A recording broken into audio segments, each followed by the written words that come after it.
I lost my job today.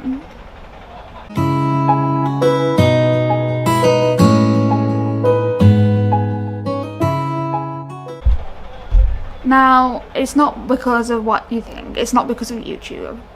They actually complimented my YouTube and said it's really good, so I appreciate that. I got an email last week, might have been Monday.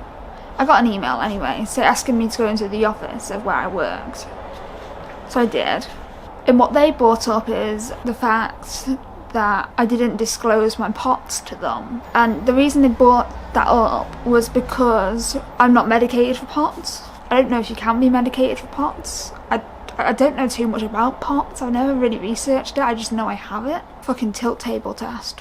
Never again. They brought it up because in high temperatures, say when you're having a shower, say you're showering someone, if I got too hot I could pass out. And I understand that I should have disclosed this, because I hadn't thought it through. I just forgot.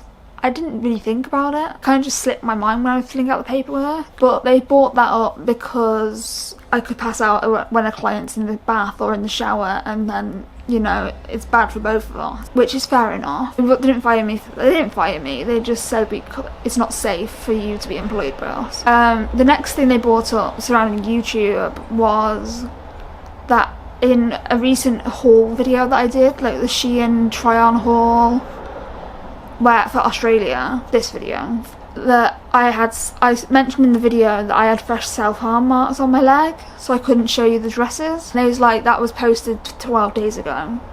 I filmed it a month ago, and I tried to explain why I self-harmed, and it was like, we can't. You're gonna get attached to your clients, and if, say, one of them dies, how are you gonna react?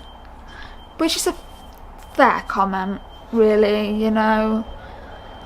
I hadn't thought about that, but it would affect me. They apparently spent 2 hours watching my channel when they received this anonymous email. So those were the reasons they gave me for letting me go. However, they are still letting me do the training, and they're going to give me the certificates for it, so that I can get a job in a care home, say. They said that I'd be really good in a care job, but not a domiciliary. I can't pronounce the word. You know, it sucks. I'm going to be honest, it sucks. I've been crying a lot today because I'm back at the point where I've got to apply for more jobs and probably not get them. But I have had a text off one of the jobs that I applied for saying they'd like to interview me. So I do potentially have another job. So it's not all negatives. But yeah, today I lost my job. But like I said, the reason is they said I was too emotionally sensitive, I was at risk of relapse with self-harm and suicide. They mentioned suicide because of handling medications like strong painkillers like morphine and all that. You can't manage that if you're vulnerable. So they deem me too vulnerable to work with vulnerable adults, which sucks, but they said they'd give me a character reference, and they're letting me finish my training so I can have the certificate. I can have a care certificate, and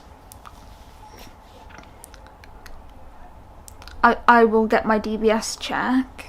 I just need to do the auto renew. So yeah, that's a bit of an update on me. I know I just posted an update that was really positive, and then I'm coming at you later on the same day with a negative one. I didn't film that video today, I filmed it a few days ago. Back to applying for jobs.